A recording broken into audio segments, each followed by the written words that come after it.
Well, I mean, there's two keys. One is the GBP currency, where it's recovered most of the initial fall from that mini budget. Those factors behind the fall are still there. So I believe it will still be volatile. It may move between 105, 120 range for the next week or two. And of course, the fall in sterling actually increases the inflationary pressures.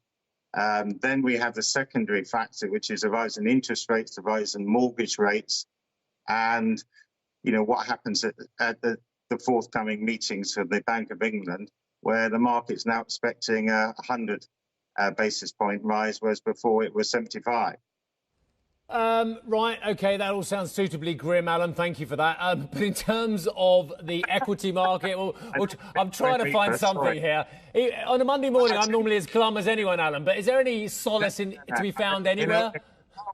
In a bizarre way, when everybody is negative, that actually in itself is a positive. And if you're investing, and you're investing now, then you're taking advantage of that fear and that negativity. And we've seen that, in government bonds, corporate bonds, all bonds which have actually had pretty much very little to offer for years.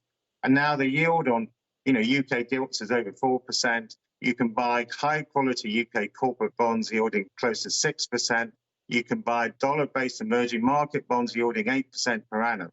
And the power of compounding means that if you can invest in a portfolio of bonds, a widely diversified portfolio, and you can have a mix now yielding 7.5% per annum. 7.5% per annum compounded over 10 years is over 100%.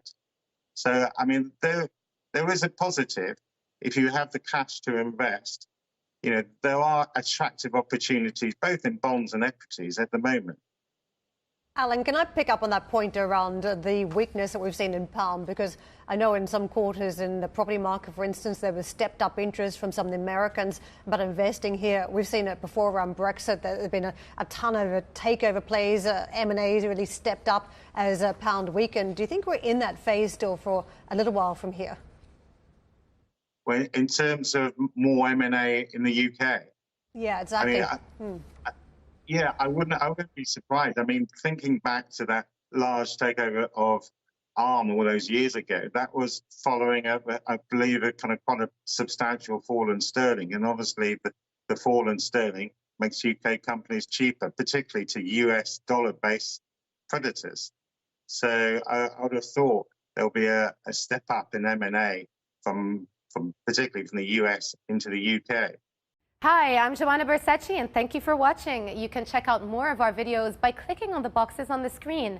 And don't forget to subscribe to our channel for more from CNBC International. Thank you for watching.